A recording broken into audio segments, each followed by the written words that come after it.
Bonjour mes élèves de 6e Bio 4, j'espère que vous allez bien, que vous suivez bien le cours sur l'immunité et que vous le comprenez. Si vous ne comprenez pas, si vous avez la moindre question, le moindre souci, n'hésitez pas à me poser des questions. C'est un chapitre qui est compliqué et je le sais.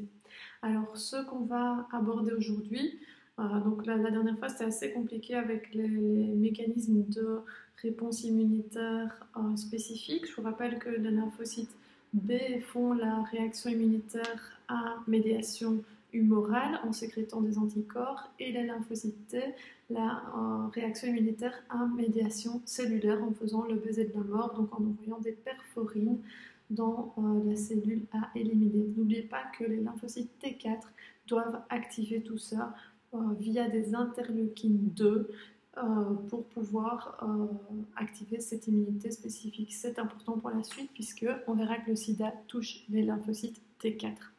Alors derrière moi, vous voyez certainement l'image de la différenciation des cellules dans la moelle osseuse. En fait, dans la moelle osseuse, eh bien, nous avons des cellules souches. Des cellules souches, qu'est-ce que c'est? Ce sont des cellules qui sont totipotentes ou pluripotentes, ça veut dire qu'elles peuvent devenir n'importe quoi. Okay, elles peuvent se transformer en os, elles peuvent se transformer en cheveux, elles peuvent se transformer en cellules épithéliales, elles peuvent se transformer en neurones, etc., etc. Donc c'est ça les cellules souches. Okay, alors notre moelle osseuse contient des cellules souches, tout comme notre cordon ombilical en contenait, et c'est pour ça qu'il y en a certains qui gardent le cordon ombilical de leur enfant, faire garder dans des hôpitaux et dans de l'azote liquide pendant plusieurs années, et ça coûte très cher. Ça se fait en Angleterre, mais pas ici. Voilà, et aux États-Unis. Bref, je ferme la parenthèse.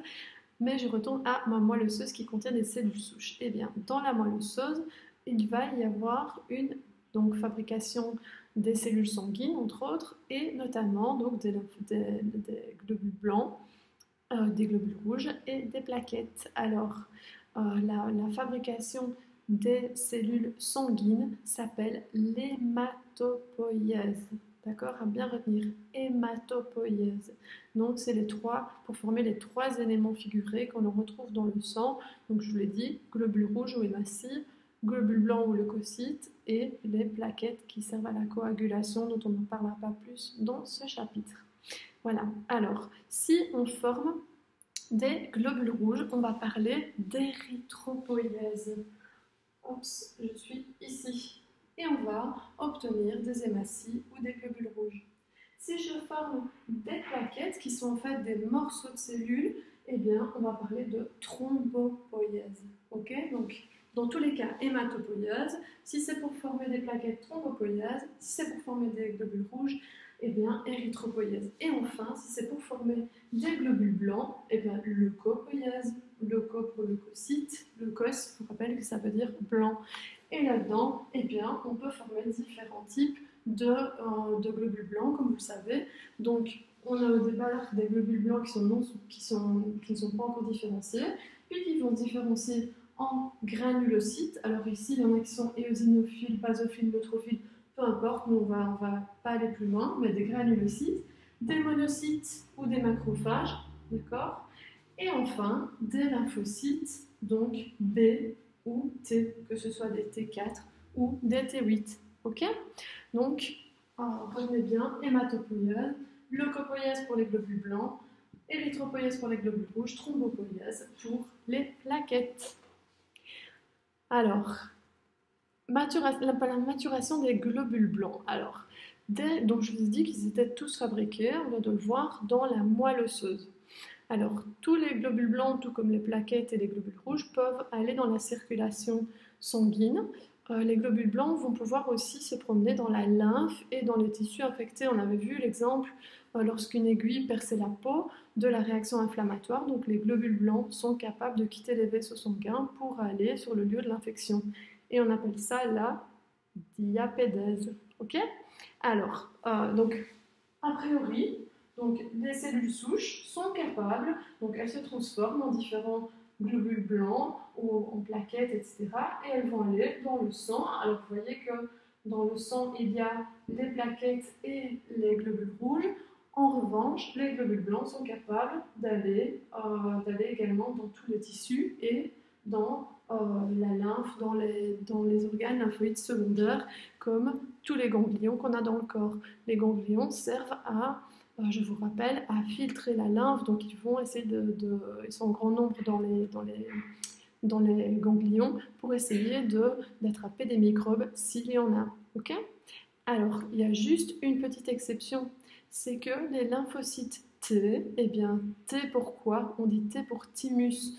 Eh bien, eux, ils ne savent pas, donc ils ne sont pas, je veux dire, matures lorsqu'ils sortent de la moelle osseuse. Ils doivent passer par un autre organe lymphoïde primaire, qui est donc le thymus, comme vous le voyez ici. Ce sont les seuls qui doivent passer par le thymus, eh bien, pour être maturés. Et on va voir ce qui s'y passe dans le thymus. Mais donc, ils passent par le thymus et puis ils pourront rejoindre la circulation sanguine et puis aller également dans les tissus, dans la lymphe, etc., etc. Donc, sinon, tous les autres lymphocytes, tous les autres monocytes, tous les autres globules blancs, je veux dire, eh bien, sont prêts dès qu'ils sortent de la moelle osseuse. Ok? Les lymphocytes T, en revanche, doivent passer par le thymus. Voilà pourquoi nous avons deux organes lymphoïdes primaires, excusez-moi, la moelle osseuse, qui est le lieu de fabrication de tous les globules blancs, et le thymus, qui est le lieu en fait de maturation des lymphocytes T. Ça va? Voilà. Alors on va voir comment a lieu cette maturation, parce qu'il n'y a pas que pour les lymphocytes T qu'il faut qu'il y ait une maturation. Pour les granulocytes et les monocytes ou macrophages, eh bien, c'est des cellules non spécifiques. Donc, elles sont prêtes directement en sortant de la moelle osseuse. Mais les lymphocytes B, en revanche, elles vont devoir acquérir une certaine spécificité et, entre autres, ne pas s'attaquer à nos propres cellules. Et c'est ça le but. Donc, cette maturation va se faire pour les lymphocytes B dans la moelle osseuse. Pour les lymphocytes T, qui reconnaissent le soin modifié, c'est plus compliqué, ça va se passer dans le thymus. Je vais commencer avec les lymphocytes B. Alors, au niveau des lymphocytes B, voilà comment la sélection des lymphocytes B se fait dans la moelle osseuse. Donc, nous avons ici différents lymphocytes B qui présentent des anticorps de immunoglobulines à leur surface. Vous voyez qu'il y a différentes formes. Hein, okay. Et alors, on leur présente, donc on a des cellules présentatrices d'antigènes, des CP1, qui leur présentent à leur surface des protéines, donc des protéines du système HLA. Alors, celles qui reconnaissent, si des lymphocytes B se fixent sur des protéines de notre système HLA, eh bien, ces lymphocytes B sont éliminés, comme c'est le cas ici et ici. Sinon, eh bien, qu'est-ce qui se passerait? Ils attaqueraient les lymphocytes B, nos propres cellules, d'accord? Donc on aurait une maladie auto-immune. Donc ceux-là, ils sont éliminés avant de sortir de la moelle osseuse et peuvent sortir ceux qui ne reconnaissent pas les protéines de notre système HLA, ok? Donc ils vont reconnaître d'autres protéines probablement et ceux-là peuvent se diriger vers le sang, la lymphe et les tissus. Voilà, donc c'est une reconnaissance simple. Il faut juste donc que nos lymphocytes B ne reconnaissent pas notre système HLA, nos protéines du système HLA. Pour les lymphocytes T, c'est un peu plus compliqué. Pour quelle raison? Parce que les lymphocytes T, on a vu qu'ils devaient reconnaître du soi modifié. Donc ça veut dire qu'ils doivent reconnaître les cellules présentatrices d'antigènes avec leur système HLA et le déterminant antigénique qui se trouve dessus, ou l'épitope. Donc ils doivent reconnaître, si vous voulez, la fourche de l'ennemi qui nous appartient, mais la tête de l'ennemi qui est dessus, qui ne nous appartient forcément pas. D'accord? Donc il y a une double reconnaissance qui se fait. Et alors, cette double reconnaissance, elle se fait au niveau du thymus. Elle se fait en deux parties, soit dit en passant. La première partie, c'est dans la partie interne du thymus, qu'on appelle la zone corticale, et la deuxième partie, elle va se passer plutôt dans la partie externe du thymus, qu'on appelle la zone médulaire. Peu importe, voilà. Sachez en tout cas que ça se fait en deux étapes dans le thymus. Donc sinon, eh bien, si ça ne se faisait pas, on pourrait aussi avoir des réactions, des maladies auto-immunes. Alors la première étape, eh bien, il faut que les lymphocytes T reconnaissent notre système HLA, puisqu'on leur présente la fourche, donc avec la tête de l'ennemi, mais la fourche, elle est bien à nous, d'accord? Donc on va sélectionner les lymphocytes T qui peuvent reconnaître notre système HLA. Donc ici, vous avez les lymphocytes T avec différents récepteurs à leur surface. Donc les récepteurs, c'est les TCA pour les lymphocytes T. Eh bien, ils doivent reconnaître notre système HLA. Ceux qui ne le reconnaissent pas, eh bien, sont éliminés. Ça veut dire qu'ils ne sont pas capables de reconnaître la fourche. Donc, vous voyez ici, les deux sont éliminés. Tandis que ceux qui reconnaissent notre système HLA peuvent passer à la deuxième phase de différenciation.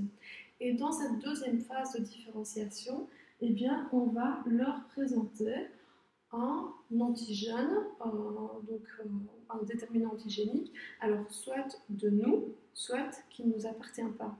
Alors vous vous rendez bien compte que s'il nous appartient, eh bien le lymphocyte T doit être éliminé. Donc ici, dans ce cas-ci, eh bien ça, si c'est un peptide du soi et que donc de nous et qu'il le reconnaît, eh bien on doit l'éliminer, sinon on aurait une maladie auto-immune.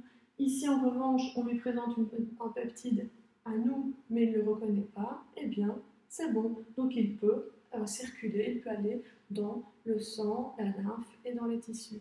Voilà, j'espère que vous avez compris. Donc on parle de double reconnaissance pour les lymphocytes T. Donc d'abord, on vérifie s'ils reconnaissent notre système HLA. Les autres qui ne le reconnaissent pas sont éliminés. Ensuite, on regarde s'ils peuvent reconnaître un peptide du non-soi, d'accord? Donc si jamais ils reconnaissent un peptide à nous, ils sont éliminés aussi, ok? Donc voilà, seuls se retrouvent des lymphocytes T matures, donc tout ça, ça se fait dans le thymus pour les lymphocytes T4 comme pour les lymphocytes T8. Voilà, je vous remercie de votre attention et je vais passer à la suite. Bisous à tous!